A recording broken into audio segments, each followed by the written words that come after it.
Le 8 juin dernier, le pape François recevait à Rome les deux présidents d'Israël et de la Palestine pour un temps de prière.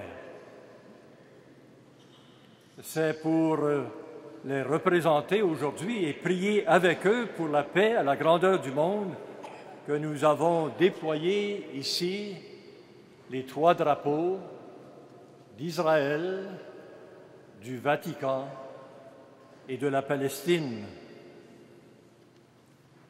Vous savez que 50 ans auparavant, le bon pape Jean XXIII avait fait un geste semblable en adressant son encyclique sur la paix, Pacem in Terris, pour la première fois non seulement aux évêques, mais à toutes les personnes de bonne volonté, pour bâtir ensemble un monde de paix.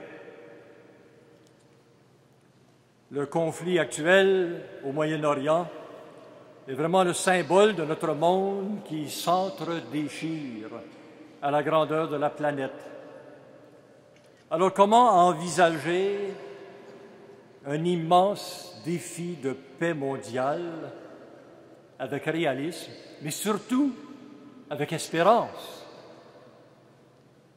Je vous propose trois avenues. La première,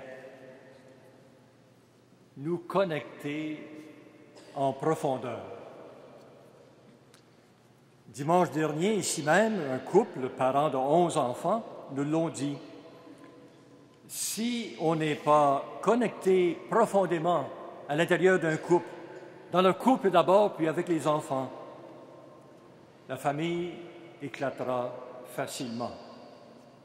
C'est quand nos enfants, ont-ils dit, sont sûrs d'être aimés et accueillis, quoi qu'il advienne, que la paix peut rejaillir après même des moments de tension profonde. Eh bien, c'est la même chose en rapport avec ce qu'on appelle si facilement la grande famille humaine.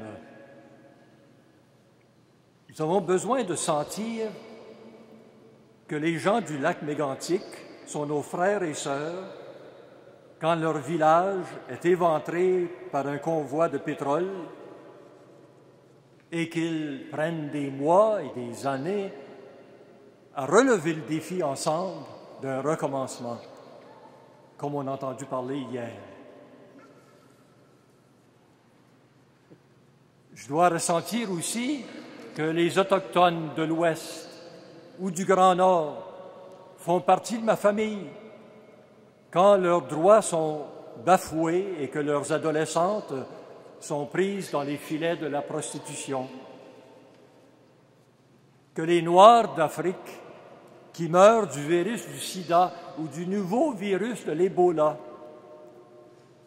sont aussi membres de mes veines. Ils font partie, ils sont des proches parents en humanité.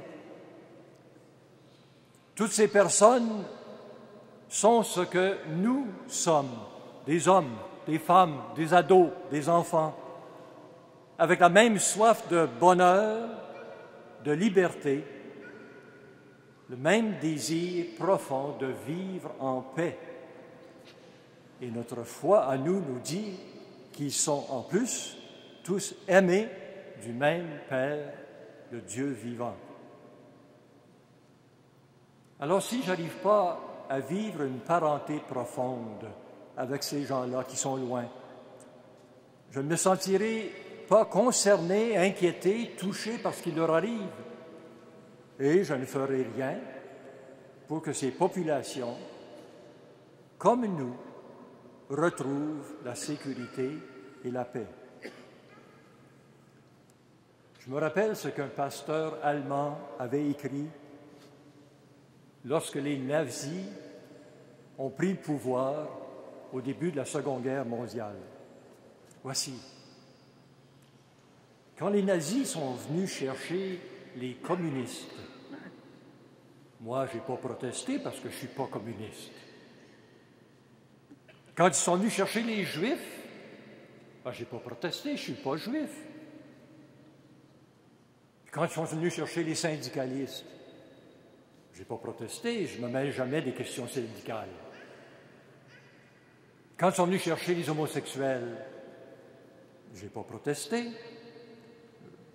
J'avoue que je l'ai peut-être même un peu content parce que pour moi, vous savez, ces gens-là. Et quand ils sont venus chercher les catholiques, je n'ai pas protesté, je ne suis pas catholique. Et quand ils sont venus me chercher, il n'y avait plus personne pour protester.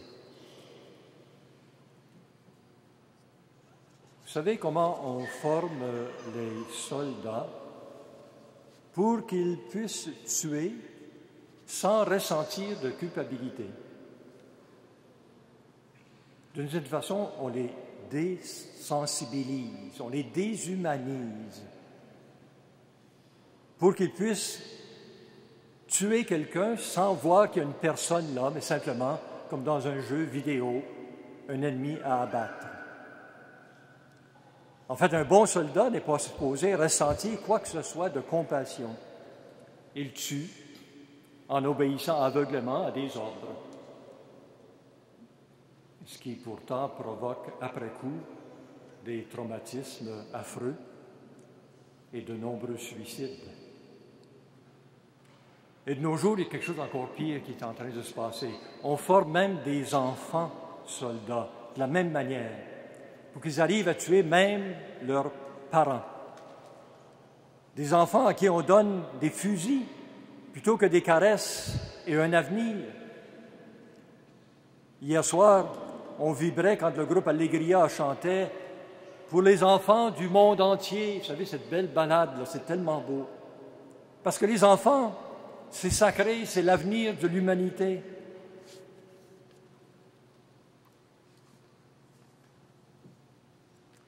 Un groupe de moines français a fait une expérience très spéciale en Afrique, en Algérie, en fait à Tibirim, au cœur d'une région musulmane.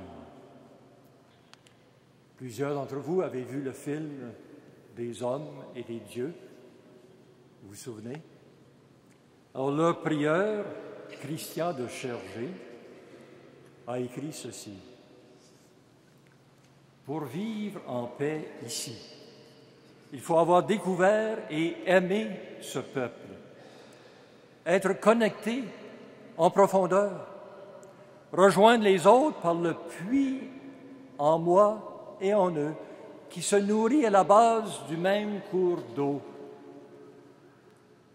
Si je me sens bloqué par ce qui nous sépare, c'est que je ne suis pas allé encore assez profond, en moi et dans l'autre.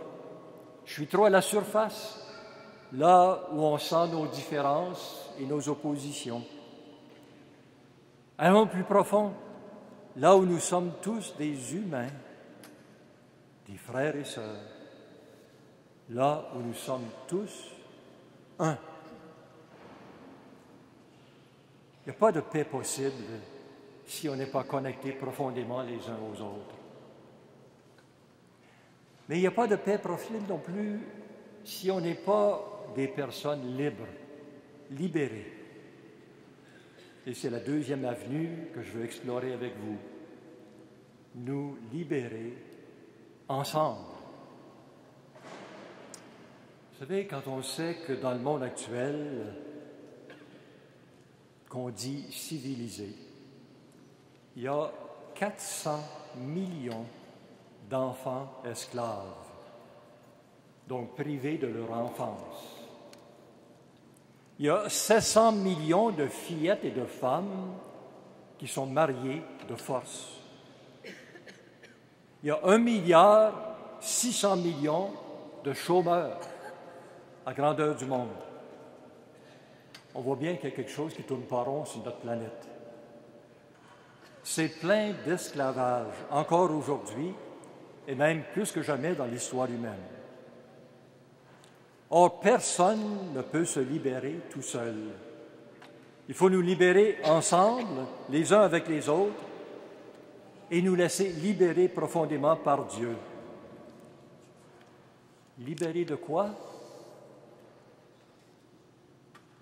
pour la plupart des gens dans notre monde, ça s'appelle être libéré de l'exploitation. Il y a de l'esclavage aux deux bouts de l'exploitation. D'un côté, il y a les personnes qu'on tient dans la misère, dans l'ignorance, dans la famine même. Mais de l'autre côté de l'exploitation, il y a les gens qui sont esclaves de la cupidité, de la corruption, comme on en voit trop dans beaucoup de dirigeants d'entreprises ou d'États de nos jours, quels que soient les partis politiques auxquels ils appartiennent. Vous vous souvenez d'un prêtre en France qui s'appelait l'abbé Pierre et qui a donné sa vie, lui, pour la défense surtout des sans-logis.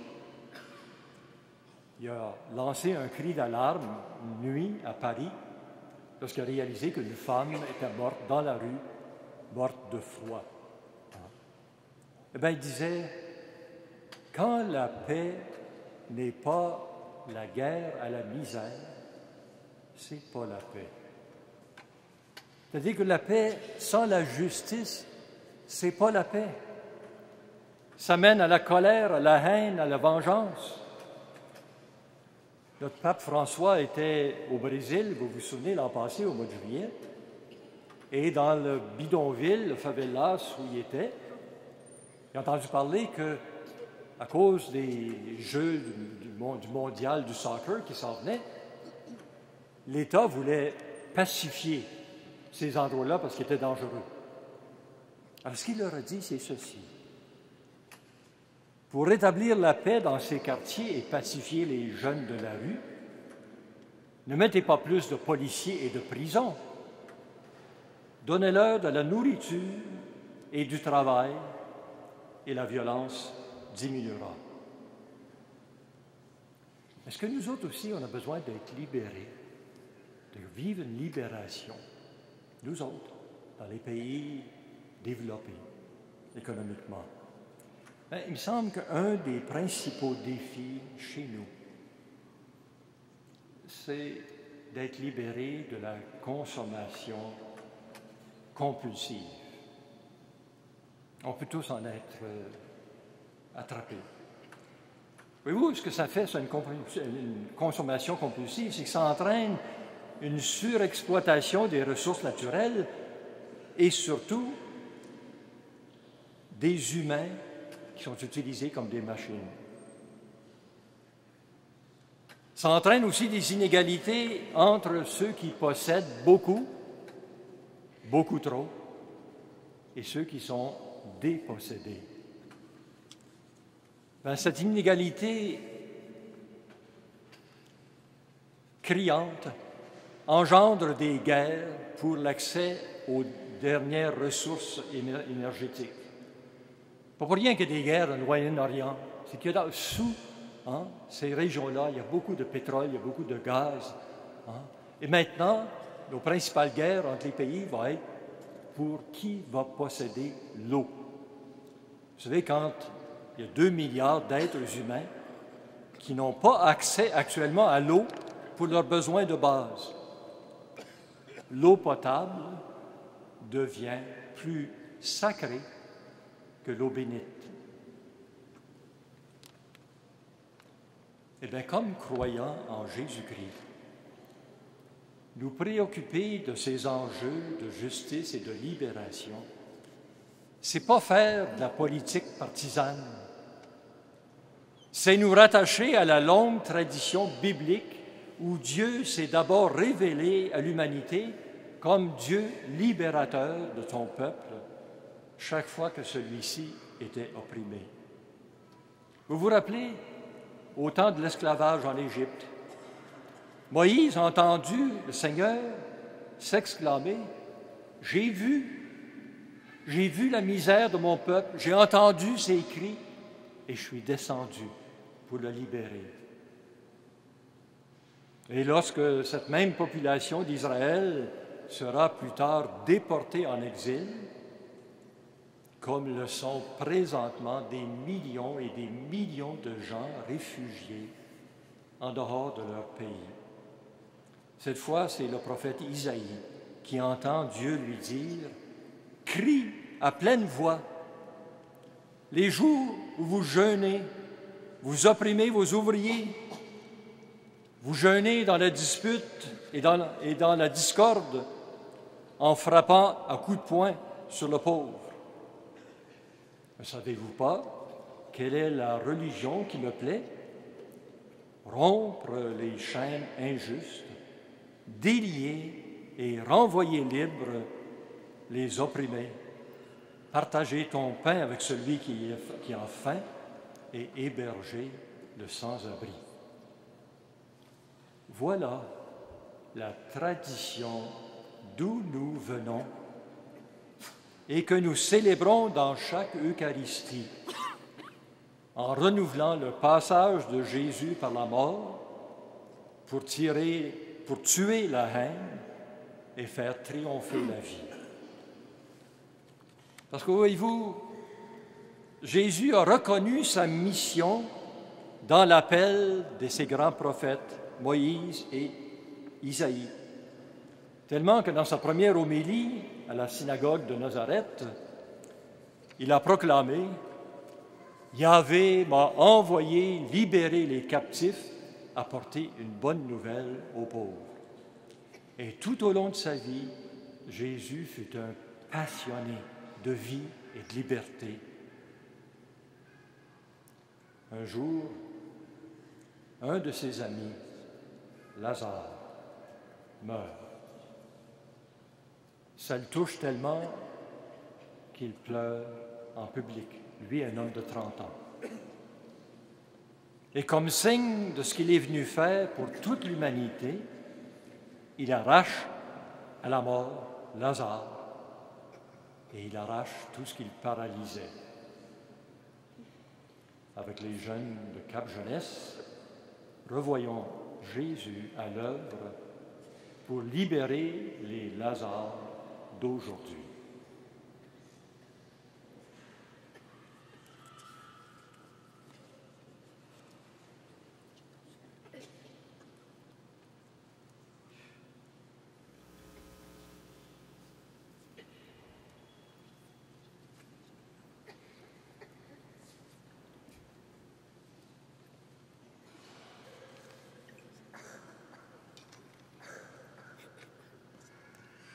Voici l'époque du Christ.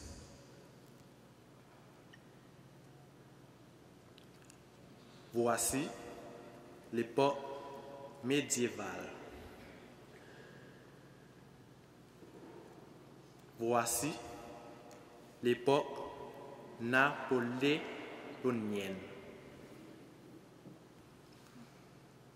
Voici les années 40. Voici les années 70. Voici l'époque contemporaine.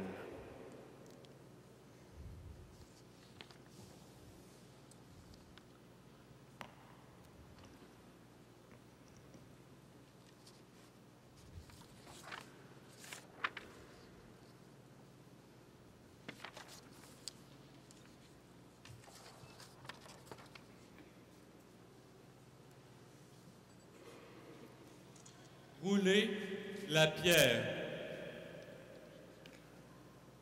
Marthe lui dit, Seigneur, ça fait 4 jours qu'il est là. Il sent déjà. Jésus répondit, Si tu crois, tu verras la puissance de Dieu.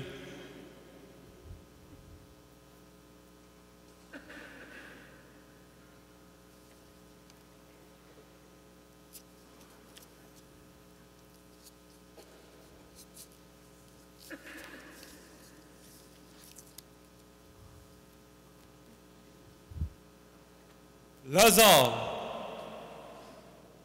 redresse-toi et sors.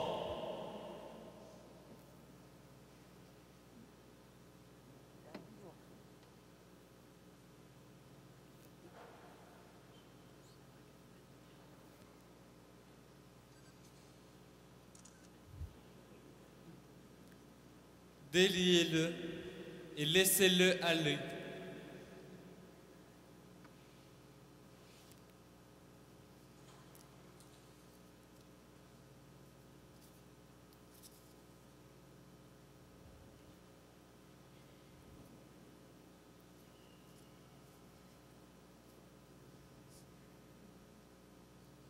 Exploitation.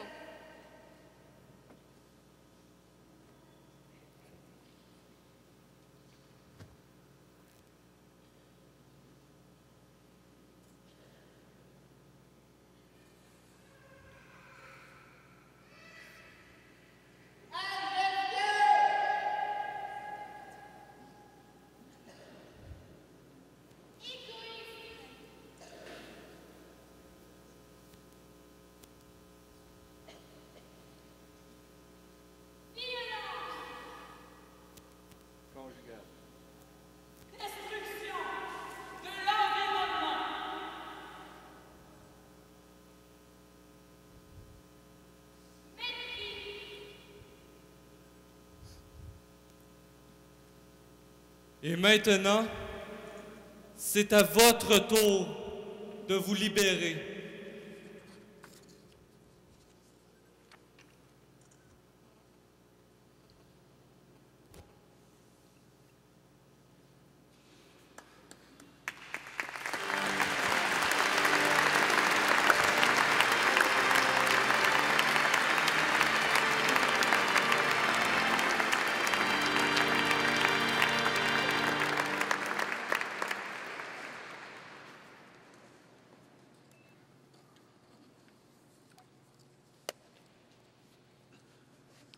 Notre monde est souvent comme Lazare au tombeau.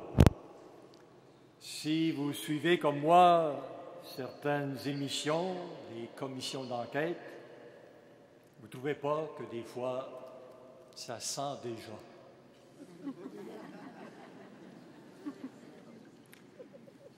Eh bien, Jésus ressuscité ne se résigne jamais à la corruption.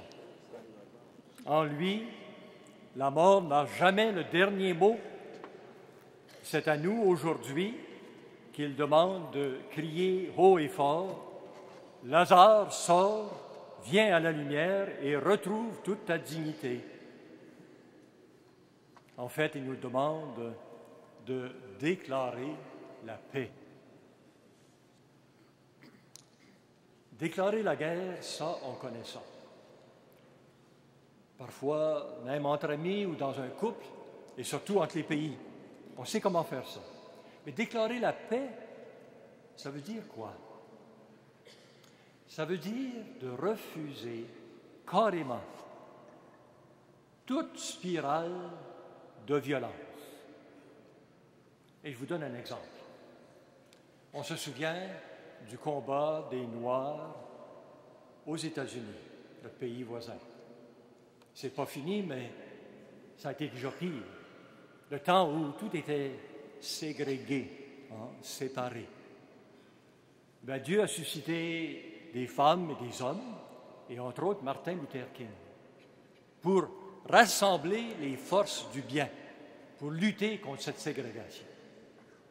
Bien, au plus fort de ça, en fait, à Noël 1967, quelques mois avant que Martin Luther King soit assassiné, à Noël, il fait son homélie, c'est un pasteur. Il fait son homélie, il parle de l'incarnation, de l'amour de Dieu qui est parmi nous autres. Puis là, à un moment donné, il s'adresse à ce clan, cette secte, qui était la plus virulente contre les Noirs. Vous vous souvenez, les gens avaient des grands chapeaux blancs pointus, les Ku Klux Klan. Puis là, il leur dit, venez dans nos villages, venez brûler nos maisons et nous vous aimerons. Venez chez nous, venez violer nos femmes et nous vous aimerons. Venez tuer nos enfants et nous vous aimerons. Jamais vous ne nous gagnerez à vous haïr, parce que ça serait votre victoire. Nous serions comme vous qui nous haïssez. Notre victoire à nous, ça va être de vous aimer, quoi qu'il advienne. C'est exagéré, hein? C'est fou. Et c'est ça qu'on s'est dit au début, les fous de croire. Hein?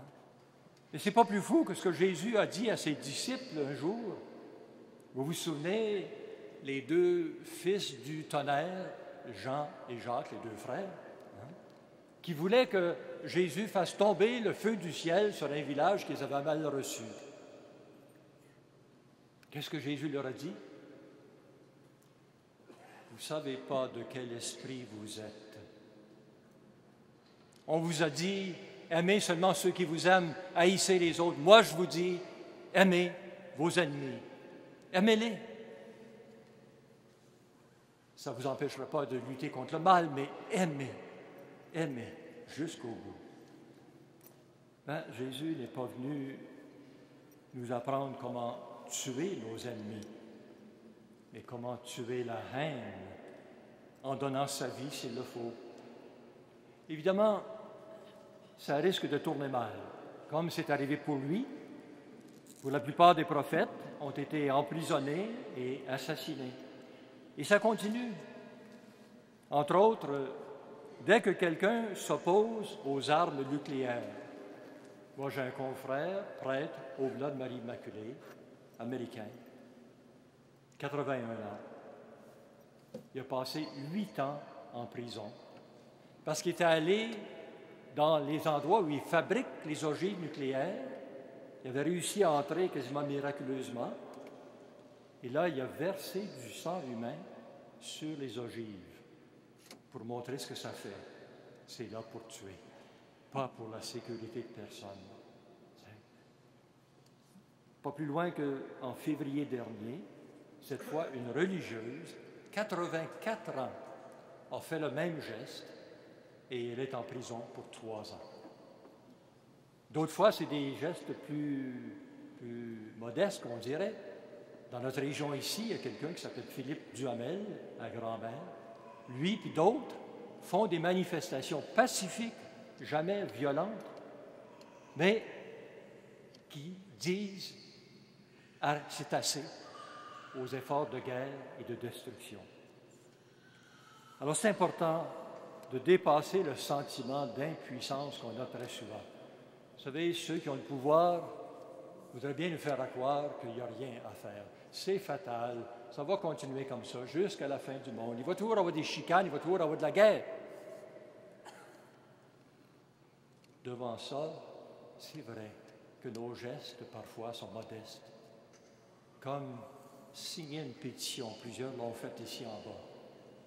Comme participer à une marche, comme se rassembler ensemble pour la prière. Hein?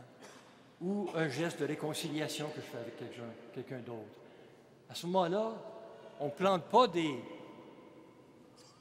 cèdres ou des chênes géants quand on fait ça. On met en terre un gland avec la foi que ce geste modeste va pousser.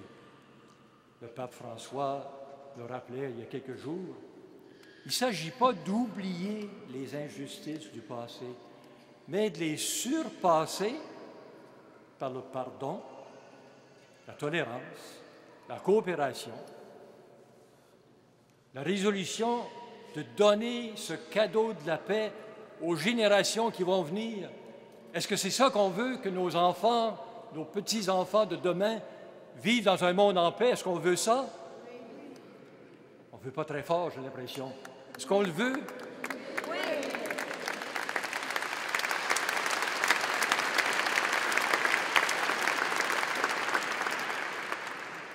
Alors je conclus. La paix, c'est un don du Dieu de l'impossible. La paix à la grandeur du monde, oui, c'est un rêve impossible. Mais justement, on a affaire avec le Dieu de l'impossible. Vous savez, Marie, c'est sur cette parole-là qu'elle a dit oui à l'ange. Quand l'ange lui a dit « Rien n'est impossible à Dieu ».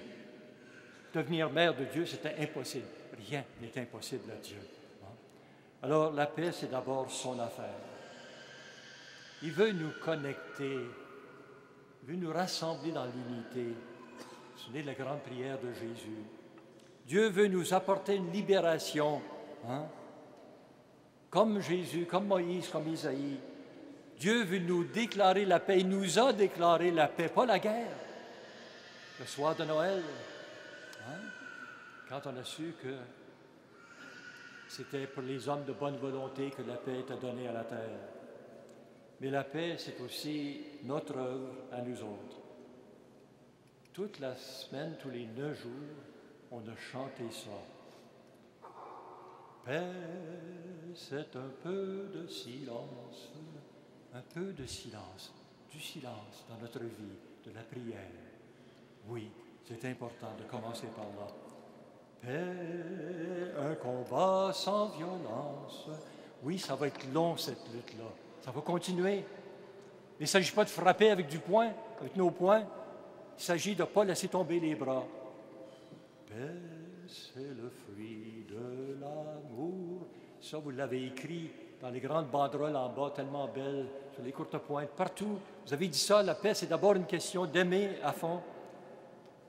Le trésor d'un cœur pauvre, c'est Jésus qui nous dit, heureux les pauvres de cœur. Père, je te bénis, parce que ce que tu as caché aux sages et aux puissants, tu l'as révélé aux tout petits. Alors dans cette paix-là, qui est l'œuvre de Dieu et la nôtre, nous souhaitons pour tout le monde entier, chaque fois que nous crions « La paix, s'il vous plaît! La paix, s'il vous plaît! La paix, s'il vous plaît! »